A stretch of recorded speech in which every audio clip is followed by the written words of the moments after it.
sorry, hindi ko pa pala na-on tong aking gas rates.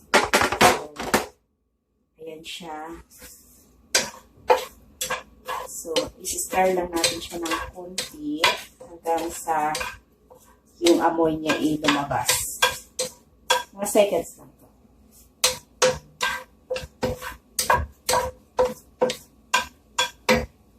And then, ilalagay na po natin yung ating sibuyas. Okay, ayan siya. Yung amoy niya is lumalabas. Susunod natin yung sibuyas. Ito pala guys ay aking order for today at saka yung bukas. So, ayun siya.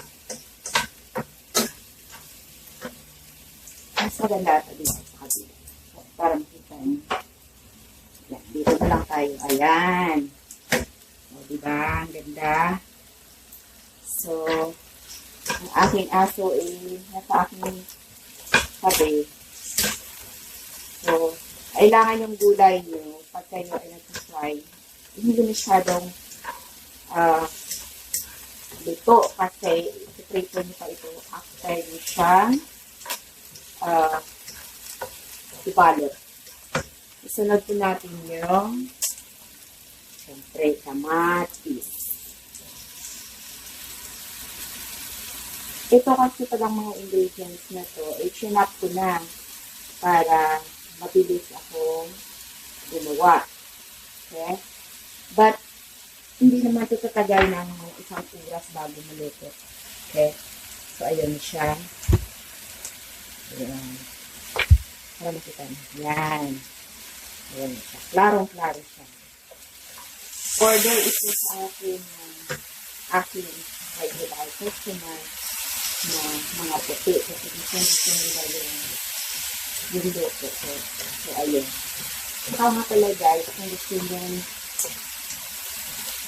makita lahat ng post ko about sa food, like na lang po ng aking page na lumpiang. Okay. So, lahat po doon sa po nakalagay. Actually, yung page ko sa Facebook is bago lang po yun. So, isunod natin yung beans. Kasi ang beans medyo matagal siyang maluto. Kaya, uunahin na natin siya. Ayun. Siya.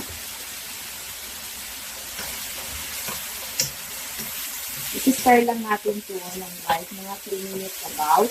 Kasi marami pa tayong gulay na ilalagay dito para hindi siya malasa.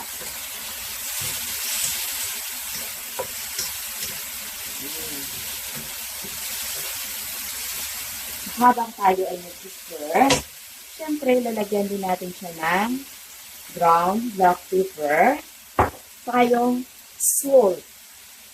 Syempre, hindi mawawala yung ating pinaka-magandang recados dito sa ating mga vegetables. Syempre, yung magic sarap. Okay, para maganda po yung lasa niya. At saka, isa hindi nyo maintindihan yung lasa niya. Kaya gusto ko yung mga customer kong puti. So, ayun. Siguro, isusunod na natin yung ayan na siya guys. Tofu. Ayan, tofu na mga itong tofu is madali lang naman ito siya lutuin. So, sa Asian store, nabibili lang po ng mga like $1 I think so. $1.99. Kasi dito sa Amerika, sobrang mahal na naman bilihin. So, ayan. Guys, ang nagpunta ng vegetables natin, no? Ang ganda yung tingnan.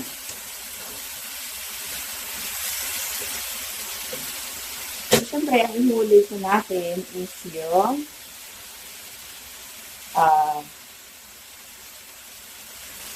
tawag dito, tawgi. Kasi madali lang yan siya lutuin. So, ayun siya. Okay na. Isusunod na natin yung carrots natin. Yun. So, carrots na tayo, guys. Ano? So, matatapos mo lang ito ng mga 10 minutes ang pagluluto nito. Kasi lahat naman yung gulay. Saka maninipis yung hiwa nito.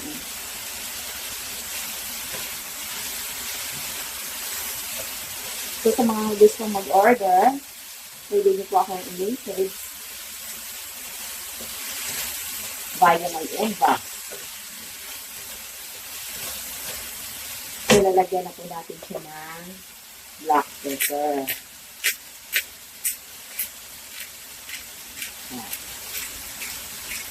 Yung pagsiwa pala ng kamatis, depende po sa inyo. Minsan, ginagawa ko siyang slice. Minsan, ginagawa ko siyang cubes. Okay? And then, pansahin nyo lang po yung salt. Kasi alam ko na kung paano gumawa nito. Kaya, estimated ko na yung recipe niya. Then, halo mo siya. Ulit.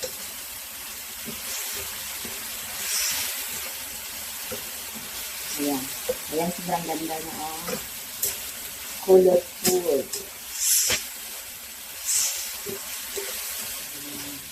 Isusunod na po natin yung cabbage. Ay, teka pala guys Siyempre, bago nyo muna iti-prepare lahat, kailangan hugasan nyo muna lahat ng vegetables nyo. Yun. Para safe tayo. At saka, alam nyo na, iwas sa sakit. Yun. Kasi yung iba kasi, direct na ata sila gawa nito. Wala nang hugas-hugas. Kaya, minsan, hindi masarap yung pagkaluto nila.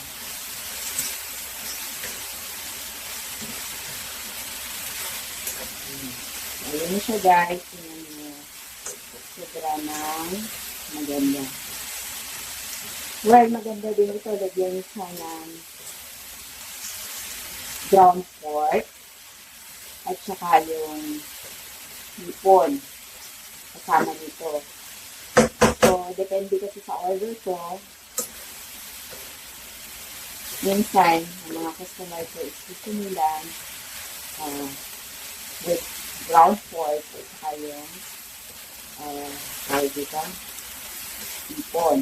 So, nilalagyan nyo siya. Pero ito kasi, order sa akin ng Americano na puti. Kaya, ang gusto niya is without meat. So, ayun siya. Antayin lang natin siyang mga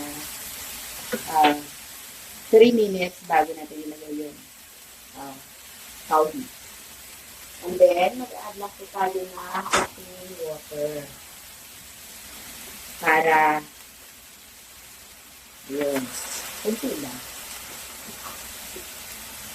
Kasi hindi naman yung maluluto pag pizza lang. Kunti lang naman. So, ayun po guys. Tayo lang tayo ng 2 minutes pa. Yeah.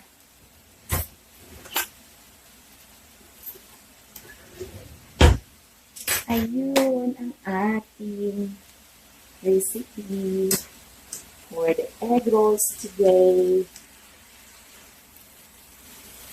Yeah. Ayun. Medyo maliit kasi yung kitchen ko kaya hindi ako makapag-vlog masyado. So, ayun siya. Ayun. Ayun. Lapit na. So, ngayon, ilalagay na natin yung tsogi. Ito yung pinakahuli. Siya, guys. Ayun na. Ayun na.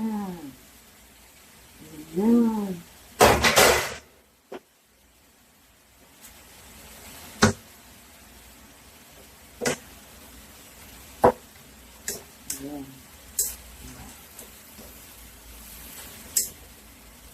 So, tingnan nyo guys. Tingnan nyo. Ayan, ganyan siya ganda. Parang kasing ganda ng mga viewers ko. At parang kasing ganda ninyo lahat. Siyempre. Siyempre tayong mga Pilipino is mahilig tayo magluto ng mga pagkain. Sanay tayo kasi sa pagluluto ng ganito. Pero, hindi lahat ng Pilipina is marunong magluto. Kasi marami din naman ako mga customer na Pilipina na nag-order sa akin mostly. Okay, lalo na pag may mga party sila, party sa opisina, gano'n yun. So, ngayon guys, ilalagay na natin yung the best na ingredients. Siyempre, produkto natin to. Yung magic syrup. Lalagay nyo lang siya lahat. Ako kasi, pag ganito is 1 pack ang nilalagay ko.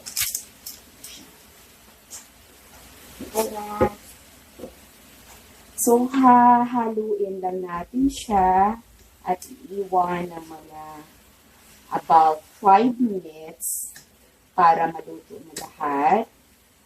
Tapos, i-drain na natin siya para yung excess na water niya is matanggal.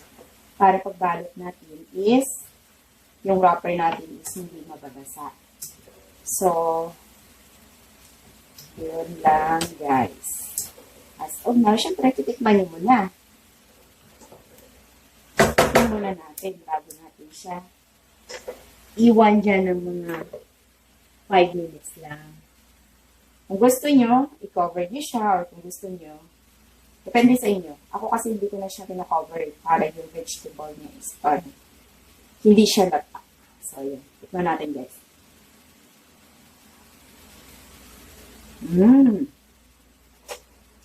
Sarap. Lumpiang gulay. So, ito guys, is malamig na siya, kaya pwede na natin siyang balutin. So, same pa rin. Ito ang gamit ko. Water lang. Para dumikit yung wrapper. Lumpia wrapper. Makakita nyo masyado sa camera kasi tawag nito, medyo may kalayuan. So, ito. Then, fold mo lang siya. Kailangan mahigpit Tingnan nyo guys, pag nirap nyo ang lumpiang gulay nyo, pag dinrain nyo, tingnan nyo siya guys. Wala siyang butas. So, ngayon, ang ginagawa ko ganito, fold ko siya.